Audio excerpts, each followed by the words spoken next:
अच्छा अभिषेक जी, ये जो असदुद्दीन अवैसी जैसे लोग हैं, वो भी तो यही कहते हैं कि we are proud to be Indians, और वो पाकिस्तान को बहुत क्रिटिसाइज भी करते हैं। वो यहाँ आए भी थे, तो he criticized many Pakistani commentators. उन्होंने कहा कि ठीक है हमारे मसाइल हैं, but we don't need your help to solve those problems. we are good enough, we are capable of solving our problems on our own, you don't have to interfere in India's affairs, ये भी वो कहते हैं। अब ये तो वो कहते हैं, उसका कहने का मतलब है कि आप शांत रहिए, हम भारत में एक नया पाकिस्तान बना लेंगे। आपकी आप में वो सकत नहीं है कि आप भारत में पाकिस्तान बना दें, हम बना के दिखा देंगे आपको, आप शांत रहें। क्योंकि जो इंडियन माइंडसेट है वो पाकिस्तान को एज ए सेपरेट एंटिटी देखता है। जब तक असदुद्दीन ओवैसी ये नहीं कहे, जब तक वो कहेंगे कि आदम अलैहिस्सलाम तुम्हारे अब्बा, सबके अब्बा वो, और हमारा डैडी, भारत सिर्फ एक लैंड है, इसके अलावा इसकी कोई पहचान नहीं है, यहाँ कोई कल्चर नहीं था जो एंशियंट था, इस कल्चर की कोई धेले भर की वैलिडिटी नहीं है, it's a land, piece of land. Bharat Mata कहने वाले वो जाहिल हैं, वो गवार हैं। लैंड माता नहीं हो सकती, काऊ माता नहीं हो सकती, इसको कहते हैं लिटरल इंटरप्रिटेशन। जो जो इस्लामिक थियोलॉजी है उसमें लिटरलिस्ट अप्रोच लिया गया है, और जो जो सोसाइटीज थोड़ी इवॉल्व हो जाती हैं वो लिटरलिस्ट की जगह मेटाफिजिकल अप्रोच लेती हैं। जो दिख रहा है वो नहीं दिख रहा है, वही है। So what is not visible basically that is visible.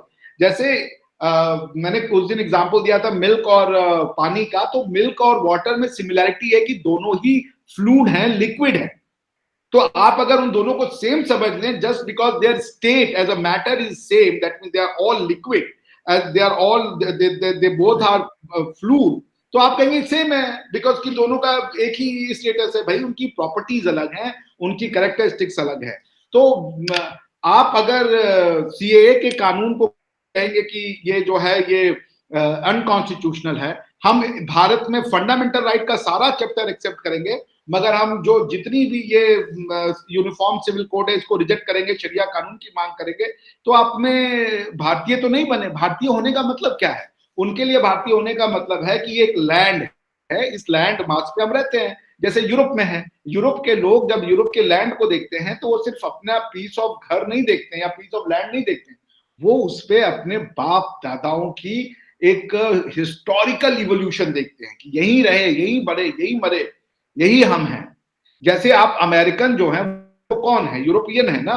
American school में क्या पढ़ाते होंगे वो? जैसे एक पाकिस्तानी चला जाए वो बच्चा क्लास 2 में एडमिशन ले ले, एक इंडियन चला जाए वो बच्चा क्लास 2 में एडमिशन ले ले, उसको हिस्ट्री क्या पढ़ाएंगे? वो उसको हिस्ट्री ग्रीक्स की पढ़ाएंगे, वो लोकल हिस्ट्री भी नहीं पढ़ाते।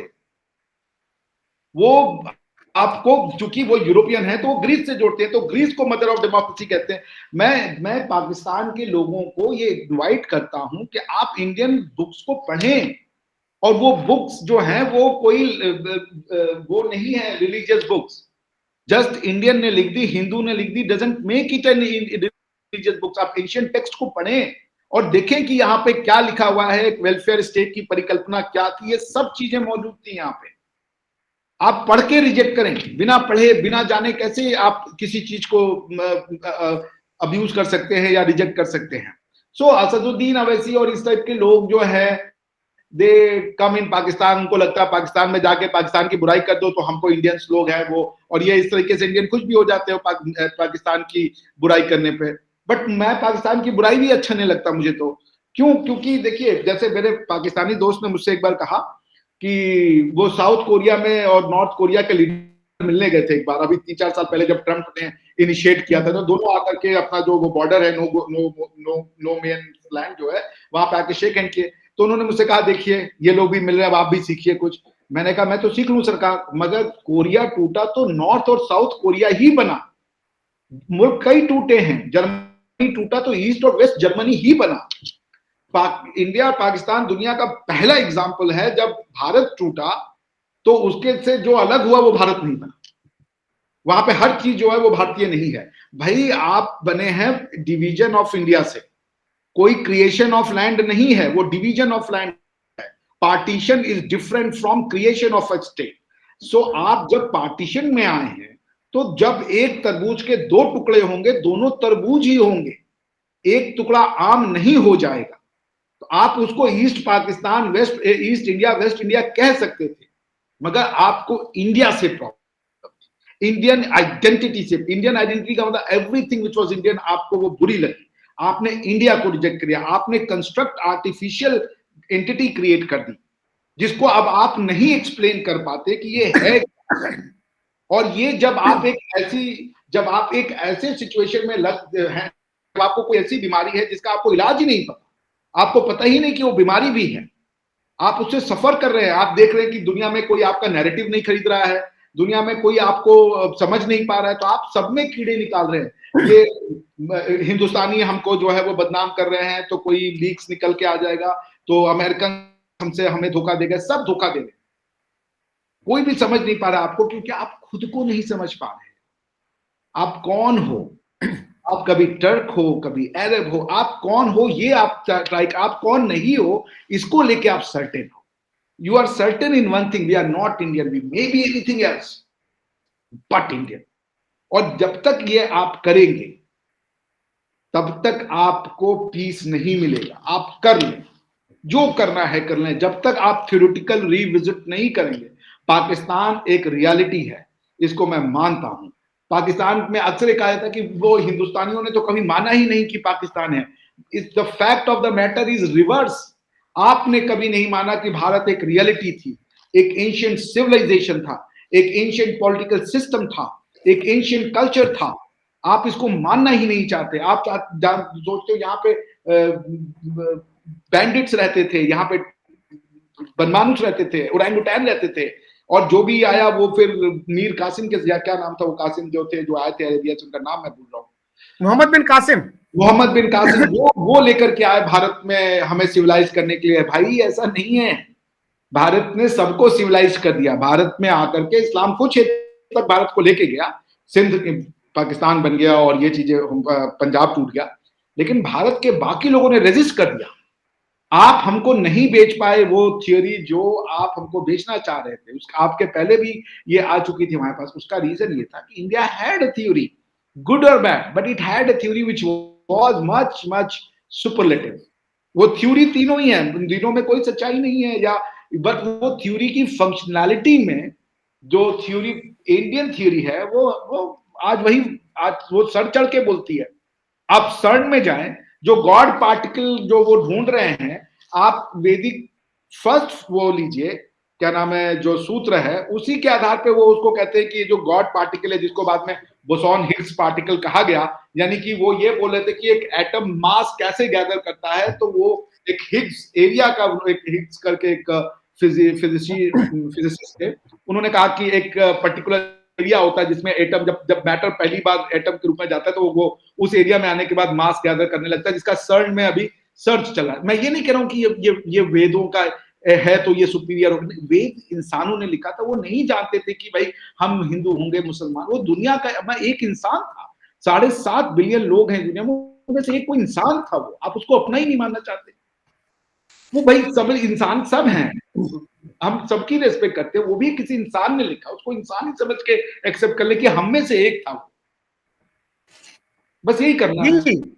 बिल्कुल। अच्छा Abhishek ji, before we conclude, एक चीज मैं आपको पॉइंट आउट करना चाह रहा हूं कि इकबाल को कहा जाता है पाकिस्तान का national poet, although he died before Pakistan was created.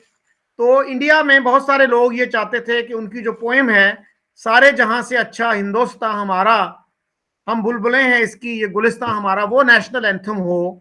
तो लेकिन वो नेशनल एंथम नहीं बना, लेकिन it is one of the anthems. तो ये आप अगर किसी को सुनाएं पाकिस्तान में, तो वो कहते हैं जी नहीं नहीं नहीं नहीं, वो पुरानी बात है, इकबाल ने ये अपने इब्तदाई दौर में, इनिशियल दौर में ये कहा था। तो मैं उनसे कहता हूं भाई, अगर ये इकबाल ने इसको बिल्कुल वो कंडेम कर दिया था, तो why is it still part of his book? और फिर अगर बाद में जो है, बाद में तो इकबाल ने टेरिटोरियल नेशनलिज्म को बिल्कुल रिजेक्ट कर दिया, तो फिर पाकिस्तान जो है, जो एक टेरिटोरियल यूनिट है, वो क्यों इकबाल को नेशनल पोएट कहता है अपना? क्योंकि उन्होंने तो ये कह दिया था कि इन ताजा खुदाओं में बड़ा सबसे वतन है जी, जो पैरहन इसका है वो मजहब का कफन है। तो ये भी तो बहुत बड़ा एक कंट्रडिक्शन है। यहां तो उन्होंने बिल्कुल निगेट कर दिया टेरिटोरियल नेशनलिज्म को, और Pakistan is an example of territorial nationalism. Correct. तो आप फिर कंक्लूड कीजिए फिर। नहीं, बिल्कुल सही। अब चूंकि दिक्कत यह है कि आप अगर अपनी थ्योरी और बिलीफ सिस्टम को सिचुएशनल रखेंगे कि जब मौका पड़ा वैसी बात बोल दी, जब मौका पड़ा वैसी बात बोल दी, तो उससे क्या होगा कि आप खुद भी कंफ्यूज होंगे। The biggest lie is the lie when someone speaks to himself और हरसेल्फ। जब हम खुद को झूठ बोलते हैं, और हम खुद को झूठ बोल करके अपने आप को खुश करते हैं। जैसे आपको मैं बताऊं, कई लोग हैं वो अपनी उम्र को कम लिखवाते हैं और वो ये मानते हैं कि हमारी उम्र वाकई कम है। ये वो बिलीव करने लगते हैं, वो खुद को वो चीज बेच देते हैं। तो जब एक कोई चीज ऐसी आपने इंटरनलाइज कर दी जो कॉन्फ्लिक्टिंग है, कॉन्ट्राडिक्टरी है, उसमें कोई, अब ये फ्लूड है ना कि आप पहले बोले सारे जहां से अच्छा, फिर आपने बोला चीनो जहां हमारा, सब हमारा, पूरा कुर्रा अर्ज हमारा, फिर उसके बाद आपने कह दिया कि वतन से बड़ा कुछ नहीं है, तो पाकिस्तान के लिए वतन हो गया। फिर हिंदुस्तान एज एंटिटी भी बहुत बढ़िया चीज थी, फिर लेकिन ये कि चीनो और अरब और सब हमारा क्योंकि हम मुसलमान है। तो आप कौन हैं? आप ऐसे, आपकी कन्विक्शन नहीं बदल सकती है, आपको किसी एक कन्विक्शन पे रहना पड़ेगा। लेकिन चूंकि आप उस समय जिस सिस्टम में ये रहते थे, तो यहाँ पे ऐसी कॉन्फ्लिक्टिंग जो दूसरी जो व्यू पॉइंट था, उससे इनको रिकंसाइल करना पड़ता था। अब जब पाकिस्तान एक एंटिटी है, तो मैं पाकिस्तान की एक भी बुक आज तक नहीं पढ़ा जो मुझे फिलोसॉफिकली कुछ अपील करे। वो अजीब अजीब सी बातें लिखते हैं विच कैन बी, आप या तो वो समझने वाले का स्टैंडर्ड हो तो उससे बात भी किया जाए, अदरवाइज आपके पास दो ही ऑप्शन है कि आप उसको चुपचाप सुने और वहां से हट जाएं, बिकॉज कि वो उसको नहीं समझ सकते जो आप आर्ग्यू करने जा रहे हैं। और या तो अगर वो समझदार है तो उसको खुद समझ में आ रही है कि वो जो लिख रहा है, जब आप थीसिस लिखते हैं तो पहले आप एक उसकी हाइपोथेसिस देते हैं, उस हाइपोथेसिस को आप जाकर के इन्वेस्टिगेट करते हैं। आपकी इन्वेस्टिगेशन से ये प्रूफ होता है कि वो हाइपोथेसिस सच है या गलत है, या सही है या गलत है, या उसमें क्या वेरिएशन आना चाहिए। अब अगर आपने पहले हाइपोथेसिस ही डिजाइन कर ली, उसको सच मान लिया, उसके बाद आप थीसिस लिख रहे हैं, तो वो थीसिस नहीं है, वो रिसर्च नहीं है, वो लॉजिक नहीं, वो सॉरी लॉजिक हो, वो रेशनैलिटी नहीं है, वो आपका फिर एक ब्लाइंड फोल्डेड जस्टिफिकेशन है। क्योंकि इंसान किसी, जैसे हमारे, अगर मैं मान लीजिए आपको अभी समय दूं, किसी हमारे बीच में एग्रीमेंट हो जाए और मैं उसको पूरा करने में असमर्थ हूं, first thing I will do is to start lying. मैं अपने दिमाग में सिचुएशनल क्रिएट कर दूंगा। इंसान वो सिचुएशन क्रिएट करता है और उसके बाद वो उसको सामने वाले को जब बोल देता है तो वो उसको भी सच मान चुका होता है कि उसके द्वारा जो क्रिएटेड लाई है वो उसको सच मान रहा होता है, as if it has existed in space and time. तो पॉइंट ये है सर कि जब जो पाकिस्तान मुस्लिम, मैं इस्लामिक और स्कॉलर्स की बात इसलिए नहीं करूंगा, पाकिस्तानी हिंदू और जो इंडियन पाकिस्तानी, इंडियन मुस्लिम्स हैं, उनकी प्रॉब्लम यह है कि वो समझ नहीं पाते वो कौन है। वो पहले मुस्लिम है, पहले इंडियन है, क्या दोनों एक साथ को एग्जिस्ट कर सकता है? क्या वो होली मनाएंगे तो मुसलमान रह पाएंगे? क्योंकि हिंदुस्तान से होली हट गई तो हिंदुस्तान खत्म, इंडिया से दिवाली खत्म हो गई, इंडिया खत्म। भाई पाकिस्तान, जैसे कुछ लोगों ने हमसे कहा कि भाई आप तो सिटीज के नाम चेंज कर रहे हैं, ये आपके जो नए बीजेपी वाले हैं। मैंने कहा आपने तो एक देश को तोड़ करके उसका नाम चेंज कर लिया, तक्षशिला को इस्लामाबाद बना दिया आपने। तो आप अगर तक्षशिला को इस्लामाबाद बनाएं तो वो बहुत बढ़िया एक्टिविटी है। आप भारत को तोड़ के पाकिस्तान बना दें, वो बहुत बढ़िया एक्टिविटी है, वो मतलब इंटेलेक्चुअल प्राउएस है। मगर एक जो इलाहाबाद, जो पहले प्रयागराज था उसको इलाहाबाद किया गया, उसको वापस प्रयागराज कर दिया गया, तो आप कह रहे हो कि आप तो बड़े कट्टर हो, हमारे साथ जुल्म हो रहा है। ये जुल्म है, दिस इज अ जुल्म ऑन अ इंडियन मुस्लिम कि भाई वो इलाहाबाद कैसे हटा दिए।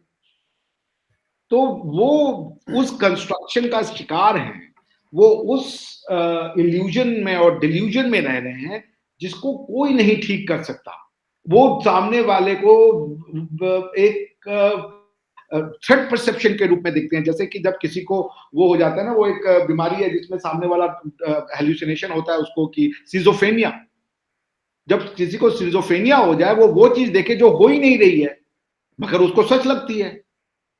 आप जब सिजोफ्रेनिक उसमें हैं तो आप फिर एक ऐसी चीज को रियलिटी मान रहे हो जो एग्जिस्ट नहीं करती। मैंने बहुत पहले पाकिस्तान डॉन का प्रोग्राम देखा था और एक कोई लम्स के प्रोफेसर थे, उनका बहुत अच्छा, मैंने वो बहुत बड़े मुझे उनकी बात में दम लगा। उन्होंने कहा कि जब आपने वो कहा कि हमें तो डर लगता है जो हिंदुस्तान कर रहा है, उन्होंने कहा जब आपने पाकिस्तान को बनाया तब आपको नहीं पता था कि आप हमेशा डरे हुए रहेंगे। ये उनका स्टेटमेंट था। बड़ा अच्छा, बड़े वो सुलझे हुए थे, बड़े यंग टाइप के थे, दाढ़ी रखी थी, मैं नाम भूल गया।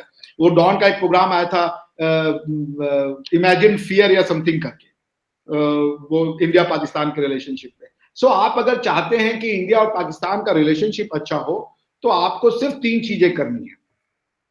सोल्यूशन मौजूद है, यूरोप के रास्ते पे जाइए, जिसको आप अपना दुश्मन बता रहे हैं आज के डेट में। आप कह रहे हैं कि वेस्टर्न जो है लाइफस्टाइल वो हमारी दुश्मन है। वेस्टर्न लाइफस्टाइल साइंस है।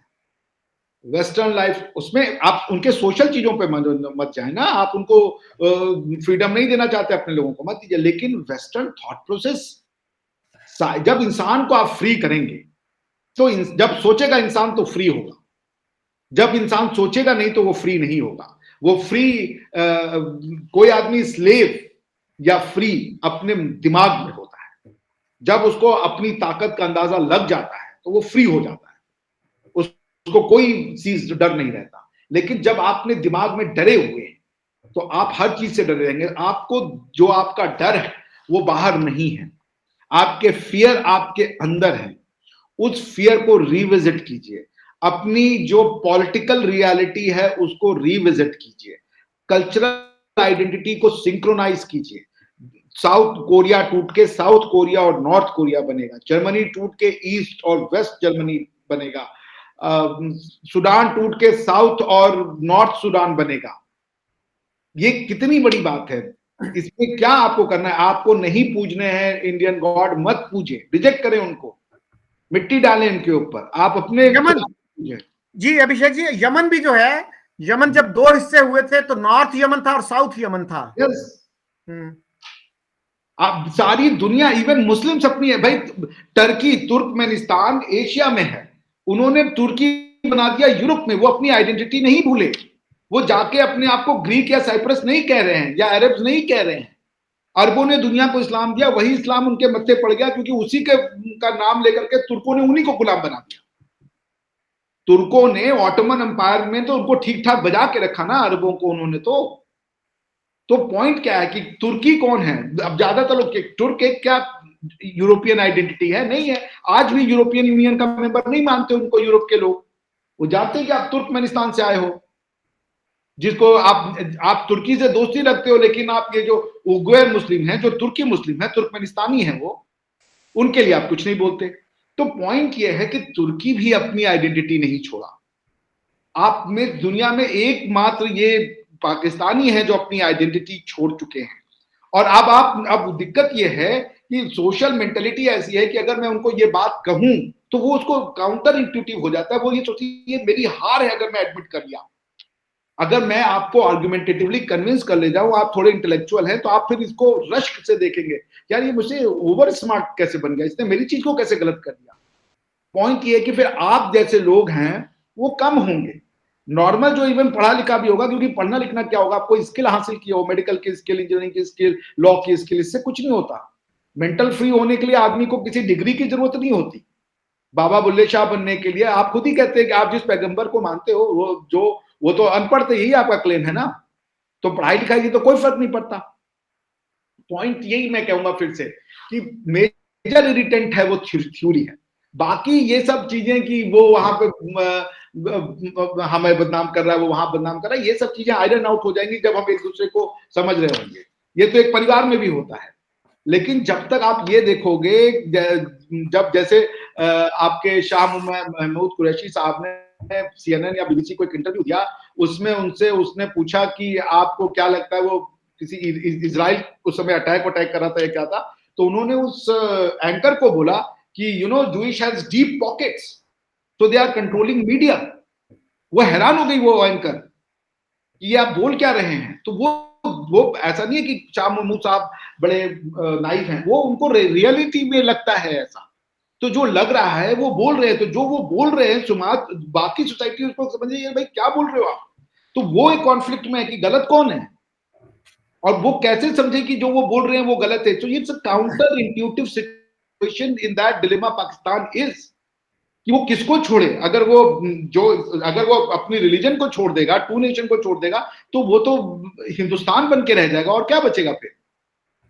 तो टू नेशन को मेरे हिसाब से पाकिस्तान एक पॉलिटिकल रियलिटी है, रहनी चाहिए। पाकिस्तान एक देश है, रहना चाहिए। पाकिस्तान अब एक आइडेंटिटी बन चुकी है, रहनी चाहिए। लेकिन पाकिस्तान की पॉलिटिकल आइडेंटिटी रहनी चाहिए। कल्चरल आइडेंटिटी तो सेम है। पंजाबी को कैसे हटा दोगे भाई? एक पंजाबी हिंदुस्तानी है, दूसरी पंजाबी है ही नहीं, ये कैसे हो सकता है? एक बंगाली जो थी वो हिंदुस्तानी है, एक बंगाली जो है वो बांग्लादेशी है, वो बांग्लादेशी तो कह रहे अपने आप को, तो वो उन्होंने रिकंसाइल कर लिया कि हाँ भाई हमारे लोग हैं, ये हम इन्हीं में से एक हैं। तो पॉइंट यही है कि आप सर जो इरिटेंट है वो इरिटेंट है थ्योरेटिकल रिविजिट। सेक्युलराइजेशन की जरूरत है।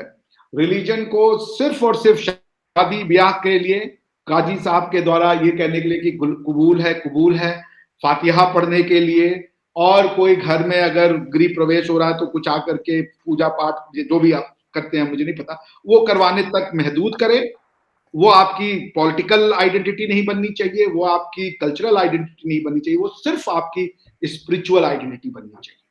जब आपने ये कह दिया कि हमारी कौमी असेंबली है, उसके बाद आप फिर कुरानिक लॉ से नहीं ला सकते। जब आपने कॉन्स्टिट्यूशन बना लिया अपना, जब आपने एक डॉक्यूमेंट को कॉन्स्टिट्यूशन कह रहे हैं, कौमी असेंबली यानी मैन मेड लॉज, कौमी असेंबली का मतलब मैन मेड लॉज, आप दोनों जगह से खाना चाह रहे हैं। यही दिक्कत है, आप दो नाव में सवार हैं और आप समझ ही नहीं पा रहे कि हमें कौमी असेंबली भी चाहिए, हमें कुरान भी चाहिए। अरे भाई नहीं हो सकता फिर डेमोक्रेसी, क्योंकि वो सिस्टम है उसके अंदर की। जब आप इसको लॉ मानते हैं तो इसके लॉ का मैनिफेस्टेशन कैसे होगा? उसमें एक व्यवस्था दी गई है, आपको उसी व्यवस्था में एग्जिस्ट करना पड़ेगा। आप कॉन्स्टिट्यूशन नहीं बना सकते, बना के देख लेंगे कोई फर्क नहीं पड़ेगा। होगा क्या कि अगर अब क्या हो रहा है कि एक आर्मी है वो अपना कुरान को प्रोटेक्शन करने में लगी हुई है, नेशनल असेंबली कॉन्स्टिट्यूशन को प्रोटेक्ट करने में लगी हुई है। अब वो कह रहे हैं कि भाई कुरान और कॉन्स्टिट्यूशन में कॉन्फ्लिक्ट है, तो कॉन्स्टिट्यूशन तो जूते के नो, उसकी तो कोई एग्जिस्टेंस ही नहीं, कुरान सुपीरियर डॉक्यूमेंट है। और जनता भी कहेगी हाँ बिल्कुल सही कह रही है, क्योंकि ये तो हमारी शिनाख्त को बचा रहे हो, हमारी शिनाख्त मुसलमान है। तो बहुत सारे कॉन्फ्लिक्ट हैं। इसका तरीका है कि आपके यहां पे एक सज्जन चाहिए जो जॉन लॉक बन सके, जो लिख सके two treatise of government of Pakistan. Legitimacy of government, state की बात नहीं हो रही, मैंने उस दिन गवर्नमेंट और स्टेट को इंटरचेंजेबली यूज करते। लेजिटिमेसी ऑफ गवर्नमेंट, स्टेट तो आपका वही, आप उसकी हिस्ट्री से आप वहां से कैसे हड़प्पा पे क्या बम मार देंगे? आप हड़प्पा में थे भाई, शिवलिंग मिला था वहां पे, अब इसको कैसे आप नकार सकते हैं? तक्षशिला में था, वो एक ब्राह्मण था, वो चाणक्य नाम का, वो वहां एग्जिस्ट करता था, वो आपका हीरो नहीं है, क्योंकि वो उस समय पैदा हुआ जब कि एक ऐसे रिलीजन का कोई एग्जिस्टेंस नहीं था, इसलिए वो आपका दुश्मन हो गया, क्योंकि वो उस हिस्ट्री से बिलोंग करता है। तो कॉन्स्टिट्यूशनल कॉन्फ्लिक्ट में है, उस कॉन्स्टिट्यूशनल कॉन्फ्लिक्ट को रिविजिट कीजिए। मैं गारंटी करता हूं आपको, पाकिस्तान के लोग उतने ही ब्रिलियंट, उतने, क्योंकि ये हिंदुस्तानी खबीर है, उतने ही ये लोग कैपेबल, और उतने ही ये लोग समझ लीजिए जिसे कहते हैं ना फाइनेस्ट ह्यूमन क्वालिटी हैं, जो कि हो सकता है किसी भी माशरे में। इनको सिर्फ और सिर्फ कंफ्यूज कर दिया गया, तो ये समझ नहीं पाते कि हमें अपनी लाइफ का बेस्ट, जिसे कहते हैं ना मैक्सिमम ऑप्टिमम वैल्यू कैसे ऑब्टेन करना है। तो वो ही है, एक बार रिविजिट हो गया, पॉलिटिकल आइडेंटिटी कॉन्स्टिट्यूशन को बनाइए, कुरान को सिर्फ 5-6 चीजों के महदूद कर दें, शादी ब्याह मौत, कोई और ऐसी खुशियों की चीजें हो रही हैं, बस इन चीजों तक। उसके बाद आप जो है जो पार्लियामेंट्री लॉज हैं उनको आप पावर दें, डेमोक्रेसी अपने आप फ्लरिश कर जाएगी। जब तक दो कॉन्स्टिट्यूशन होंगे, डेमोक्रेसी के बारे में भूल जाइए, क्योंकि 2 पावर सेंटर है। हमारे यहाँ अभिषेक जी बहुत कंफ्यूजन है इस सिलसिले में। अगर आप किसी मौलवी से पूछें कि क्या पाकिस्तान एक इस्लामिक स्टेट है, तो वो कहेगा नहीं। और किसी आप सेकुलर आदमी से पूछें कि भाई is Pakistan a secular state, वो कहेगा नहीं। बिल्कुल तो सही। अब क्वेश्चन ये है कि भाई फिर पाकिस्तान है क्या? ये इस्लामिक स्टेट भी नहीं है, ये सेकुलर स्टेट भी नहीं है, तो फिर क्या है? और इसके अलावा एक चीज जो मैं सोचता हूं कि पाकिस्तानियों की जो रियलिटी है ना, वो बाकी दुनिया से काफी डिफरेंट होती है। तो मेरे एक दोस्त हैं हाशिर, तो उनसे मैं एक दफा ये बात कर रहा था, तो वो कहने लगे रियलिटी नहीं डिलूजन कहिए इसको। तो बहरहाल मैं रियलिटी ही अगर कहूं इसको, मसलन पूरी दुनिया ये मानती है कि मलाला यूसुफजई पर एक मर्डरस अटैक हुआ, उसको कत्ल करने की कोशिश की गई और बड़ी मुश्किल से वो सरवाइव किया। आज भी पाकिस्तान में बहुत सारे लोग हैं वो कहते हैं जी मलाला इन्हें अपना जो जख्म था वो फेक किया, वो सही नहीं था और वो ड्रामा था। ड्रामे का लफ्ज बहुत यूज किया जाता है हमारे यहाँ। फिर उसामा बिन लादेन, पूरी दुनिया मानती है कि वो एबटाबाद में मारा गया, लेकिन आज भी पाकिस्तान में शायद अक्सरियत ऐसी है वो कहते हैं कि नहीं, उसामा तो था ही नहीं एबटाबाद में। इवन हमारे जो फॉर्मर आर्मी चीफ हैं जनरल असलम बेग, उन्होंने कहा कि उसामा तो एबटाबाद में नहीं था, तो ये सब ड्रामा है। और ये देखिए कि पूरी दुनिया ये मानती है कि India is the largest democracy, लेकिन पाकिस्तानी नहीं मानते इसको। तो ये हमारे कुछ ऐसी चीजें हैं जो बाकी दुनिया से हमारी डिफरेंट हैं। तो we are unique in this regard. No, you are unique. मुझे लग रहा है कि जो एक रिवोल्यूशन चाहिए in form of intellectual revolution, तब 5-6 किताबें लिखनी पड़ेंगी ऑफ द जिसे कहते हैं कि वो कोई आउट ऑफ द बॉक्स नहीं है, वो कॉमन किताबें हैं, उन किताबों को लिखना पड़ेगा। समाज को नई जनरेशन तैयार करानी पड़ेगी, 4-5 जनरेशन लगेंगी तब जाके नॉर्मलिटी आएगी, वरना ये सोसाइटी कॉन्स्पिरेसी और कॉन्स्पिरेसी थियरी और डिल्यूजनल परसेप्शन ऑफ फियर के बीच में रहेगी। जैसे फैक्ट को मानना ही नहीं है, भारत हमको खा जाएगा, भारत ने बांग्लादेश को तोड़वा दिया, तो अगर मान भी ले तोड़वा दिया तो क्या भारत ने बांग्लादेश को खा लिया? बांग्लादेश नई कंट्री है, वो एग्जिस्ट कर रही है। कभी इंडिया ने जाके उस पर चढ़ाई करने की कोशिश की, एक वहां पे कोई टैंक डिवीजन रखा? नहीं, फिर भी भारत हमको खा जाएगा। क्यों खा जाएगा भाई? अगर भारत को टेरिटरी खा, भारत की हिस्ट्री को डिनाई कर, तो पॉइंट ये है कि आप जब एक इमेजिन फियर में है, क्योंकि आपको जस्टिफाई करना है उस थ्योरी को जो थ्योरी सही नहीं है। एक सीधा आसान रास्ता है भाई, ये थ्योरी गलती हो गई हमसे, मगर उस थ्योरी के गलत होने पे भी एक रियलिटी वजूद में आ चुकी है, अब उसको आगे कैसे ले चलें? कोई नहीं कह रहा कि आप आके भैया हमसे मिल जाइए, एक यूनिट बना ले, नहीं चाहिए। आप संभालें अपना पाकिस्तान, ईश्वर करे, अल्लाह करे, आप खूब तरक्की करें, जीडीपी आपकी हिंदुस्तान से 10 गुना ज्यादा हो, हिंदुस्तान के लोग आपके यहाँ नौकरी करने आए, अमेरिका छोड़िए। ये सब हम चाहते हैं और दिल से चाहते हैं, मगर ये कैसे होगा? आप जो मुल्ला साहब कह रहे हैं वो बिल्कुल सही कह रहे हैं, वही मैंने आपसे कहा। कैसे आप पुरानी, आपने बोला कि हम एक इंडियन मुस्लिम के लिए बना रहे हैं पाकिस्तान, तो फिर इंडियन मुस्लिम के लिए पाकिस्तान कैसे बनाओगे? उसको इस्लामिक स्टेट दो फिर आप। नहीं, अब हम बनाएंगे कॉन्स्टिट्यूशनल सोसाइटी। चलो भाई ठीक है, तो फिर कुरान को बैक स्टेज करो फिर। नहीं, वो भी रहेगा। तो एक कॉन्स्टिट्यूशन है, उसका प्रियम्बल आपकी कॉन्स्टिट्यूशन का कहता है the sovereignty belong to Almighty Allah. ये नहीं हो सकता। तब आप ये डॉक्यूमेंट जिसको आप कॉन्स्टिट्यूशन करो, कॉन्स्टिट्यूशन नहीं है, ये कुरान का एक कोई तफसीर है। क्योंकि सॉवरेनिटी, मैंने पिछले उसमें बताया था, डिवाइन सॉवरेनिटी का जमाना गया, ये पॉपुलर सॉवरेनिटी का जमाना है, लोगों में बसती है ये। अदरवाइज तो आप सारी दुनिया के मुसलमान को बिना वीजा आने दें। फिर आप क्यों कहते हैं कि हिंदुस्तान से अगर मुसलमान आएगा तो हम उसको नहीं लेंगे? कैसे नहीं लेंगे आप? अगर आप कह रहे हैं कि ये लैंड मुस्लिम लैंड है तो इसकी कोई और आइडेंटिटी नहीं है, ये सिर्फ इस्लाम का है, तो फिर जो आए भाई आप उसको लेते जाइए। फिर आप कैसे कह सकते हैं अफगान रिफ्यूजी हैं? फिर आप ये कि हमने इनके ऊपर एहसान किया, कोई एहसान नहीं कर रहे आप। फिर जो भी मुसलमान है वो आएगा, उसका हक है रहना वहां पे। फिर रोहिंग्या भी हक से आके रहेंगे, अफगानी भी हक से आके रहेंगे। आपका हक नहीं है, क्योंकि वो सब मुसलमान होने के नाते आ रहे हैं, आप कोई उनके ऊपर एहसान नहीं कर रहे। आप नहीं, आपने जो थ्योरी गढ़ी है वो थ्योरी सर नहीं रिजल्ट देगी। इरिटेंट कोई नहीं है, कोई इंडिया और बांग्लादेश एग्जिस्ट करते हैं, दोनों इकोनॉमिकली ग्रो कर रहे हैं। अब वो पाकिस्तान ही था, उसने अपने आप को रिविजिट किया, अपनी आइडेंटिटी को रिकंसाइल किया और आज एक फ्लरिश एंटिटी के रूप में बन गया। एग्जाम्पल मौजूद है, उसके बाद भी उसके ऊपर नहीं रिविजिट करना, तो सर कहां से कोई ऐसी थ्योरी लाई जाए जो इनको समझ में आ जाए? अच्छा जी, अभिषेक जी, आपने जो सॉवरेनिटी की बात की, तो हमारे लोगों को ये समझने की जरूरत है कि सॉवरेनिटी जो है ये पॉलिटिकल कॉन्सेप्ट है, पॉलिटिकल साइंस का कॉन्सेप्ट है। ये थियोलॉजी का या रिलीजन का कॉन्सेप्ट नहीं है। और हमने तो जो ऑब्जेक्टिव रेजोल्यूशन में लिखा है वो सिर्फ ये नहीं लिखा कि पाकिस्तान की सॉवरेंटी जो है वो खुदा के पास है, अल्लाह के पास है। हमने तो कहा इंटायर यूनिवर्स जो है उसका जो सॉवरन है, उसकी सॉवरेंटी वो अल्लाह के पास है। तो भाई हम पूरी कायनात के बिहाफ पे एक पॉलिटिकल स्टेटमेंट कैसे दे सकते हैं? तो कुरान एक पॉलिटिकल डॉक्यूमेंट भी है ना। Quran is not merely a spiritual document.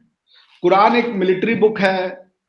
Quran एक उसमें वॉर के तरीके दिए गए हैं। पॉलिटिकल बुक है, उसमें सोशल कॉन्ट्रैक्ट दिया गया है। ला इलाहा इल्लल्लाह, तेरा मेरा रिश्ता क्या, ला इलाहा इल्लल्लाह सोशल कॉन्ट्रैक्ट हो गया, जिसको आप पॉलिटिकल साइंस में सोशल कॉन्ट्रैक्ट थ्योरी कहते हैं। वो सोशल कॉन्ट्रैक्ट उसमें दिया हुआ है कि दो इंसानों के बीच में पॉलिटिकल रिलेशनशिप तुरंत कॉन्स्टिट्यूट हो जाएगा जैसे ही वो कलमा पढ़ देंगे, ला इलाहा इल्लल्लाह मोहम्मद रसूलुल्लाह, that's it, we are now bonded, we are one. तो ये पॉलिटिकल, ये it's a whole book, it's a book, valid book for Saudi Arabia. उनके यहाँ ये चलेगी और सर्वाइव करेगी और अच्छी किताब आएगी, अच्छी चीज के रिजल्ट आएंगे, लेकिन ये बाकी जगह नहीं चलेगी। तो वही है इसका यूनिवर्सल। अच्छा, आप किसी चीज को यूनिवर्सल रूल बता रहे हो, लेकिन जब उसकी मीनिंग निकालनी होती है तो आप कह रहे हो कि उसका कंटेक्स्ट है। If a document is universal, it can not have a local context. UN charter का लोकल कंटेक्स्ट नहीं हो सकता, उसका ग्लोबल कंटेक्स्ट ही होगा। आप ये नहीं कह सकते कि अच्छा अमेरिका के लिए ये अमेरिका के साथ ऐसा हुआ, जो ये रूल जो है वो अमेरिका के लिए आया था यूएन चार्टर में, बाकियों के लिए ये वाला जो यूएन चार्टर का रूल है वो नहीं अप्लाई करेगा। ऐसे नहीं हो सकता। जैसे कि आर्टिकल 2 क्लॉज 4 यूएन चार्टर कहता है कि in international relations there is prohibition of use of force. तो अब आप ये कह लें कि भाई ये लड़ाई तो बेसिकली यूरोप में हुई, बाकी लोगों का तो कोई, जैसे इंडियंस और पाकिस्तानी, और पाकिस्तान तो था नहीं उस समय, बाकी लोग थे उनका तो अफ्रीका में वो जो भी लड़ रहे थे यूरोपियन जाके लड़ रहे थे, ये लोग नहीं लड़ रहे थे उनसे। तो ये 2 क्लॉज 4 यानी जो principle of the UN charter है वो सिर्फ इनके ऊपर, यूरोपियन और अमेरिकन के ऊपर लगे, हमारे ऊपर क्यों लगे? हमने कौन सा किया था जो कि इसका एक कंटेक्चुअल एप्लीकेशन होगा? नहीं, आप कंटेक्चुअलाइज नहीं कर सकते उसको लोकल संदर्भ में, आपको उसको यूनिवर्सल रूल बनाना पड़ेगा। ऐसा रूल जो हर सोसाइटी के और हर टाइम फ्रेम में फिट बैठे। अच्छा अभिषेक जी, एक और बड़ी इंटरेस्टिंग बात, कई लोगों से मैंने पाकिस्तान में ये सुना है कि कुरान में ये लिखा है कि यहूदो नसारा यानी जूज और क्रिश्चियन से आप दोस्ती ना करें। दोस्ती करने की मुमानियत है यहूदियों से और क्रिश्चियन से। तो मैंने, एक साहब ने यही कहा, मेरे दफ्तर में थे, मेरे कोलीग थे, तो उन्होंने ये कोट किया। तो मैंने कहा सर, जूज और क्रिश्चियंस तो फिर भी अहले किताब हैं, जिनको इंग्लिश में कहते हैं पीपल ऑफ द बुक। तो जो चाइना के लोग हैं, चाइना के लोग तो पीपल ऑफ द बुक भी नहीं हैं, वो तो एथियस्ट हैं। तो एथियस्ट जो लोग हैं उनके साथ हमारी दोस्ती का फिर क्या थियोलॉजिकल जस्टिफिकेशन है? उनके साथ हमारी दोस्ती कैसे हो सकती है? क्योंकि एक मुसलमान, सर मुसलमान थियोलॉजिकली स्पीकिंग, एक मुस्लिम जो है वो एक क्रिश्चियन लड़की से शादी कर सकता है, एक जूइश लड़की से शादी कर सकता है, लेकिन वो एक एथियस्ट लड़की से शादी नहीं कर सकता थियोलॉजिकली स्पीकिंग। तो उस पर फिर वो कहने लगे यार ये तो मैंने कभी सोचा ही नहीं। इसको ऐसे देखने की जरूरत है। देखिए ये अल्लाह बोल रहा है, ये गॉड का मैंडेट है। तो गॉड ये कह रहा है कि तुम क्रिश्चियन से, मूर्ति पूजा से, मूर्ति पूजन करने वालों से और यहूदियों से दोस्ती मत करो। अब क्वेश्चन ये है कि अगर ये गॉड का मैंडेट है तो चाइना के लोग, जहां कोई क्रिश्चियन नहीं था, जहां कोई यहूदी नहीं था, ये वो कैसे इसको फॉलो करें? आप समझ रहे मेरी बात को? आप जब गॉड एक मैंडेट दे रहा है सारी दुनिया के लोगों को और ये मैसेज दिलवाया जा रहा है मैसेंजर के थ्रू कि भाई आप ये जाके बता दे लोगों को, तो मैं ये नहीं समझ पा रहा, हमारी सोसाइटी में तो कोई क्रिश्चियन ही नहीं है, कोई जूस ही नहीं है, तो मैं किससे दोस्ती नहीं करूं? और हम सब मुशरिक हैं, तो आपस में हम कैसे दोस्तियां ना करें? तो ये क्या कह रहे हैं भगवान? किससे बात कर रहे हैं भगवान? नहीं, वो तो फिर ये कहेंगे ना कि भाई this is for all times to come. तो फिर जो आइंदा जो है, कोई भी मुल्क कंप्लीटली जो है ना आइसोलेटेड तो नहीं है ना, आपके कांटेक्ट में जूस भी आएंगे, क्रिश्चियंस भी आएंगे, सारे आएंगे। तो उस वक्त के लिए ये इंस्ट्रक्शन है। लेकिन उस पर भी बहुत सारे हमारे ये लोग कहते हैं कि भाई इसका भी एक कॉन्टेक्स्ट था, ये एक खास पीरियड के लिए थी ये चीज, और ये यूनिवर्सल एप्लीकेशन इसकी नहीं है। और आज जो है आप जो है क्रिश्चियंस के साथ, जूस के साथ दोस्ती कर सकते हैं। ये भी वही है तो एक पॉइंट ऑफ व्यू।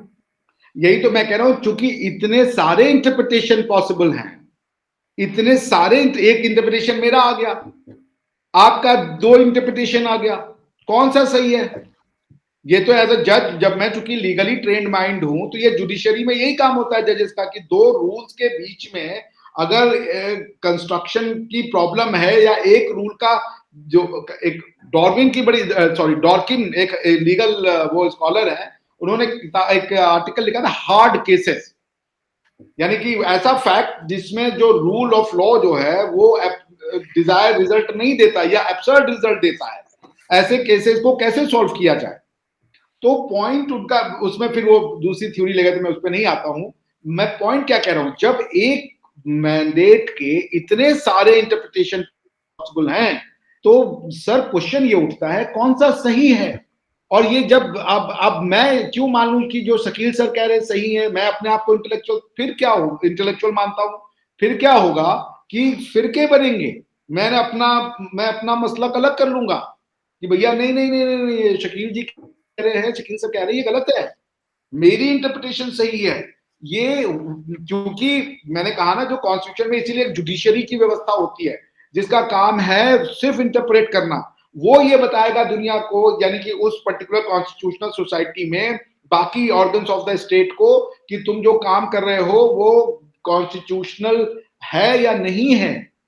तो उसी तरीके से जब आप एक काम कर रहे हैं, वो चूंकि आपको उस काम के आधार पर जन्नत या जहन्नुम का वो मिलना है, तो आपको ये कौन बताएगा कि ये इंटरप्रिटेशन सही है या गलत है? कोई आपको एक यूनिफाइड स्ट्रक्चर देना पड़ेगा, वो पॉलिटिकल स्ट्रक्चर होता है। अब अगर आप इसको बना के कई अलग अलग जो जजेस बना देंगे, कई अलग अलग इंटरप्रिटेशन वाले हो जाएंगे, तो क्वेश्चन तो यही होगा ना सर कि सही कौन सा है, जब तक कोई एक यूनाइटेड थ्योरेटिकल या कोई एक यूनाइटेड इंस्टीट्यूशन ना हो जहां पे जाके सारा मामला खत्म हो और लोग सब उनकी बात को माने। This is what explains the schism in the theory, जिसको आप मसलक कहते हैं। सही।